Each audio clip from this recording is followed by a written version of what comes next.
So stop, babe, and wait. You don't have to race for love. Okay, here we go.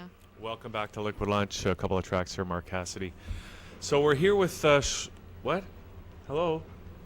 Marla's giving me hand signals. Can we just turn it up a little bit in the room? Thank you, Marla. I can't hear you. Yeah, so we're here with Shlomit Kriger and George Scott. And Shlomit is the editor of this book, Marking Humanity, Stories, Poems, and Essays by Holocaust Survivors. And George, you're a survivor of Auschwitz. Yes, indeed. Which is... Praise be the Lord. You don't hear about too many people who survived Auschwitz, so... Well, I'm getting to be more and more mature, and I'm not complaining. I consider myself extremely lucky for every breath that I have an opportunity to take, including this very moment, and for grateful for people like Shlomit who misses very little and has a good heart and a great imagination and definitely a track record, as we all do. Mm-hmm.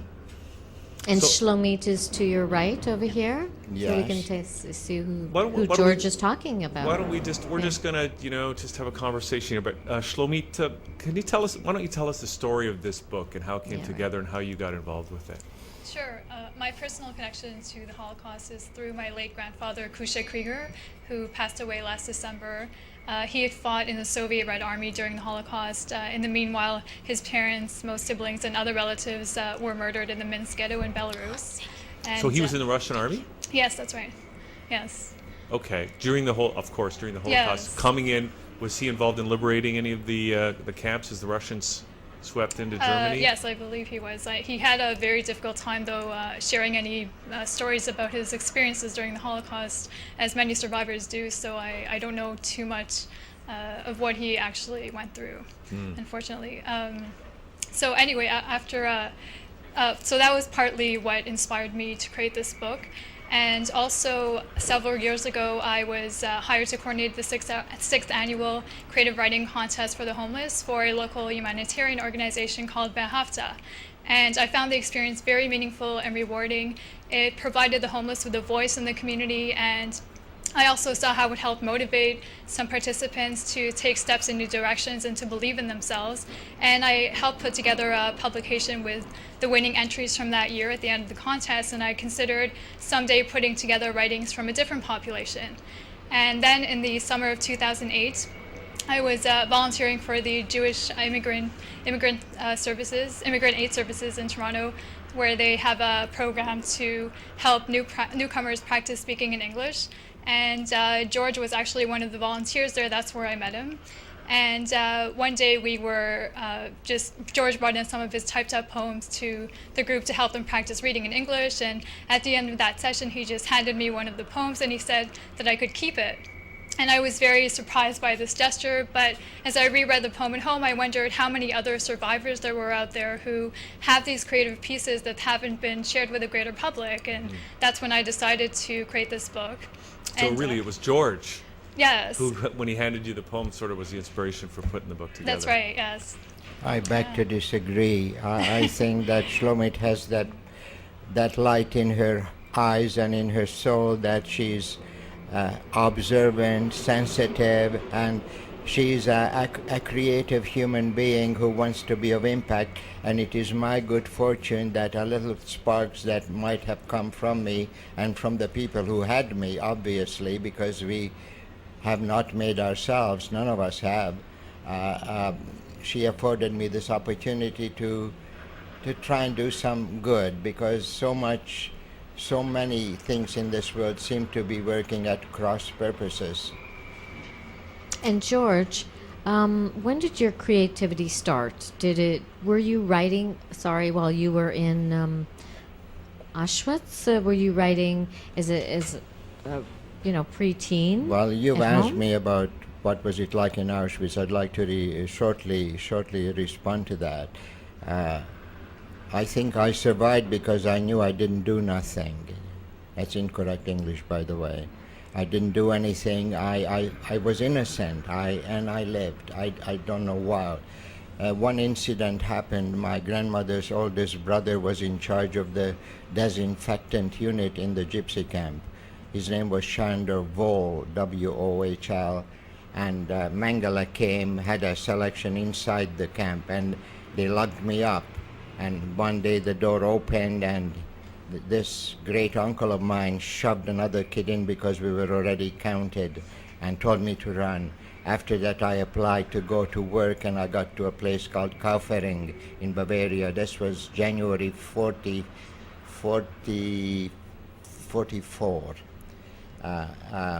And then I got a job in the kitchen. The German commandant was very kind. He was part of the Wehrmacht. You know, the young people were difficult. Actually, I do have an incident when I was in Landsberg, still working under the Nazis. Landsberg is about 30 kilometers from Kaufering, and Landsberg is the place where Hitler wrote Mein Kampf some 20 years earlier. Anyhow, while I was in there, I hear somebody shout at me, "Tue Apr" means you ape. I didn't know he was talking to me. So a young man walks up to me right into my face. So I said, "Jawohl, Herr Unteroffizier," stood at attention. He just gave a big laugh and moved on. So those people really thought Jews were apes. We were kind of mimicking it, but we were not real people. It's kind of a painful memory, but it has to be dealt with as we have to deal with it, whatever we all have in our own individual background. And do you feel it's very important to always remember and bring up and have Holocaust Week and memorial services of such? Well, so much of life is paying respect, and usually people respect the values that they have, and they hope to pass on to their children and their grandchildren, like this grandfather did it to this little girl. And I am hopeful. I have 3 children. I have 4 grandchildren, and how great God is.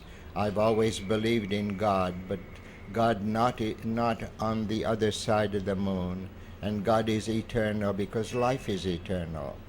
God lives through us and through our psyche, physically and intellectually or spiritually, if you like. And the body is recycled, and I feel more than fortunate to be here and to be the person who I am, and to know that there's so much I can still learn.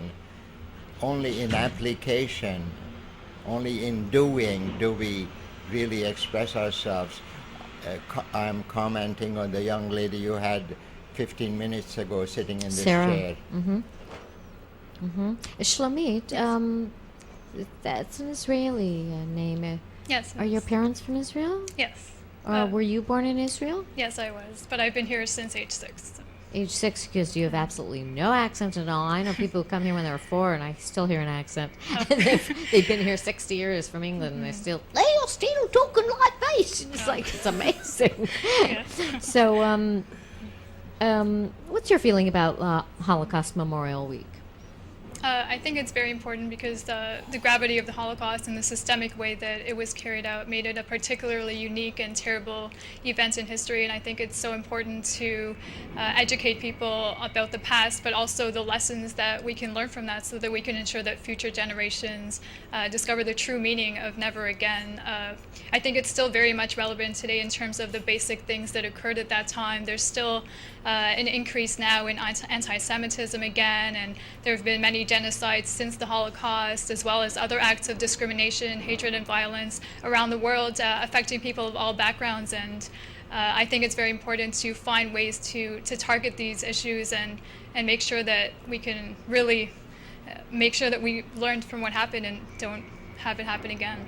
Are you going to be a part of the Holocaust Week? Are you going to be advertising your book?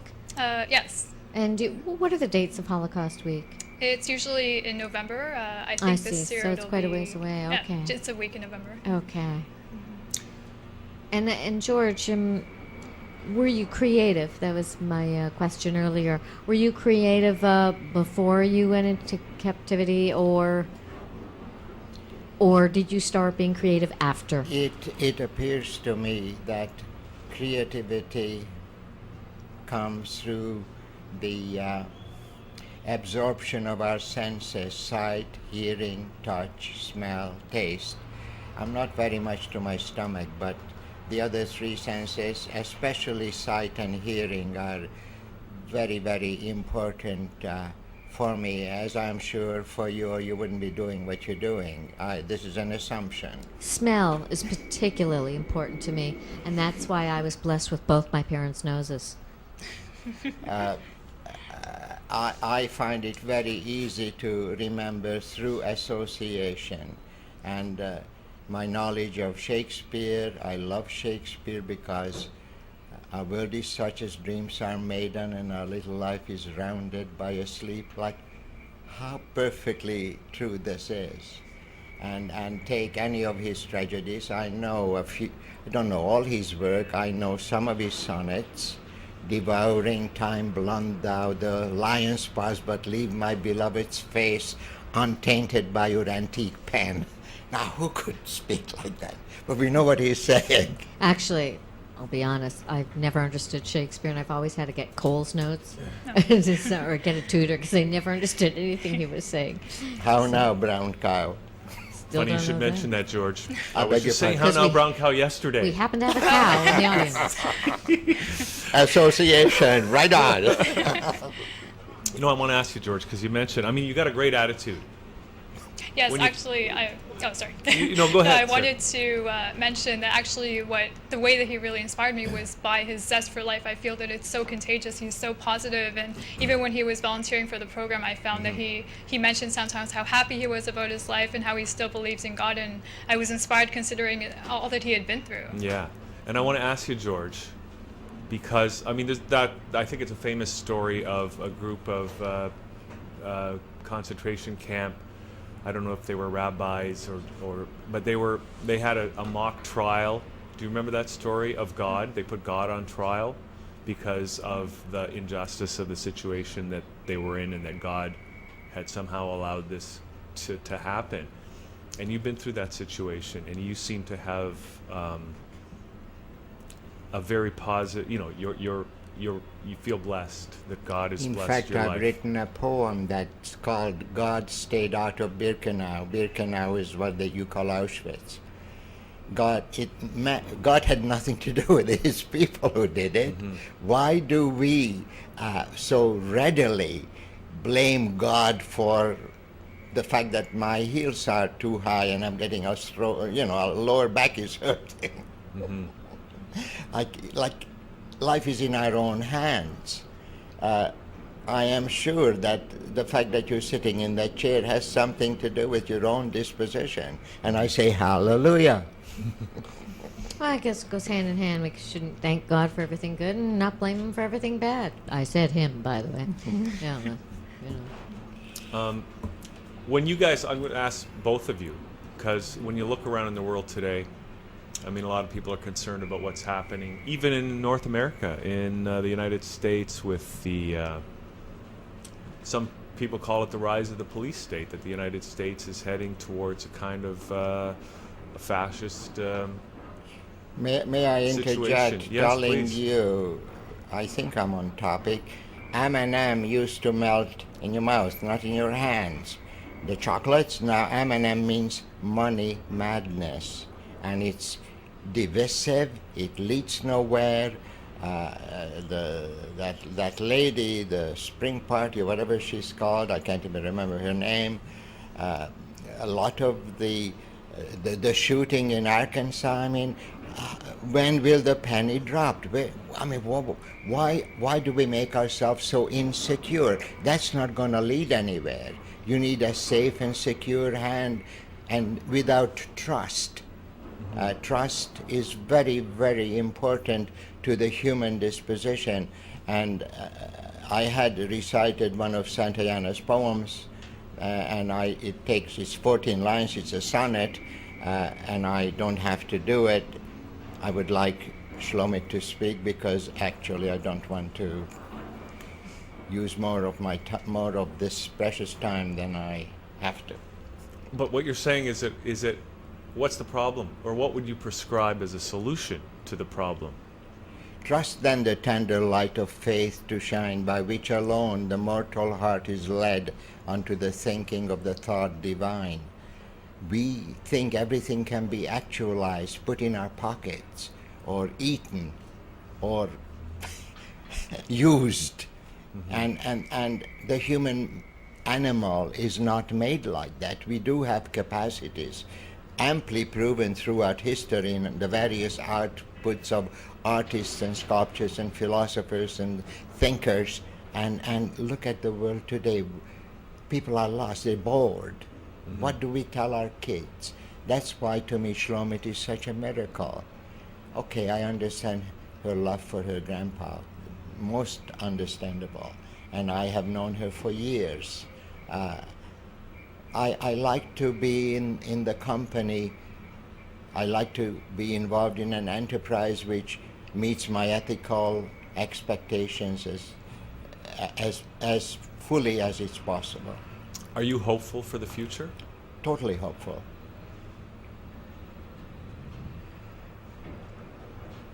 Okay, Shlomit, what do you think? Are you concerned about, the direction that politics and things are taking in Canada or the U.S. or Or in the the Middle world East? in general? Yes, it is. It's scary, and I think though that it's easy for people to point fingers at others and make politicians be the only people that can make a difference. But I think the important thing to recognize is that every single person helps to shape the world, and we must all become conscious of our thoughts and actions and take part in striving to be positive examples within our own families and communities, so that we can also make an impact on the greater whole. Okay. Could we get George to read one of the poems? Is that a good idea, George? We don't have to if you don't Oh, want. but a man's reach should exceed his grasp. What's a heaven for? Is that a yes? We can Yes. That was Browning, of course. Andrea del Sarto, the faultless painter. I am so grateful for all the people who would not take bullshit, pardon the vernacular, and realize that there is another way. And instead of looking to others, they themselves try to carry the torch. And to me, very much this little lady here is one of those. And I'm sure you guys are too. And I do thank you. Okay, great. Well, listen, it's great to have you here. Now, are you doing any readings or any events, Shlomit? Yes, I have another event coming up with 3 survivors from the book. It'll be at the Sephardic Kehillah Center in Thornhill on 8 p.m. on June 21st. So that's coming up in a couple of weeks. Yes, June 21st. What day is that? it's a Tuesday night Tuesday, what times? at 8 p.m. And I guess the book will be available there. Yes, I'll be selling it, and myself and the survivors will signing sign it? it as well, yes. And where else is the book available? It's available on Amazon and Chapters Indigo and other online retailers, as well as at 2 Jewish bookstores in Toronto, Negev and the Israeli Source. Which is on Eglinton, Yes, that's right. a block away from where I live. There you go, Marla. Okay, great. Any final thoughts you want to leave us with, George? Kind of you to ask. Who did you say I was? Thank you. Okay, thank you. All right, Shlomit, is there a website you want to give out? Sure, yes. If people would like more information on the book, or if they'd like myself or the survivors to come out for an event, they can visit www.soulinscriptionspress.com. Great. Okay. All right. Thanks, guys, for Great. coming in today. Thank you very much. Great to meet you. You know, the beat will go on, whether we participate or not. It's good. It's our birthright to want to insist on participating. We cannot complain that the river takes us wherever it will. We have an ability to direct and take our ship where we wish to go. Thank you. Okay. Thank you, George. Thank you, Shlomit. Thank you. Okay, we're going to take a quick break. Hey, Marla? And we're going to come back with 2 extraordinary women. That's right. Colleen Lindbergh and Suzanne Letourneau right after this. LiquidLaunch.channel.com.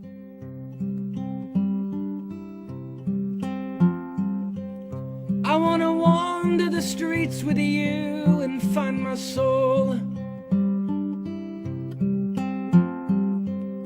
under electric photo light and find my soul. All I need is a motor car.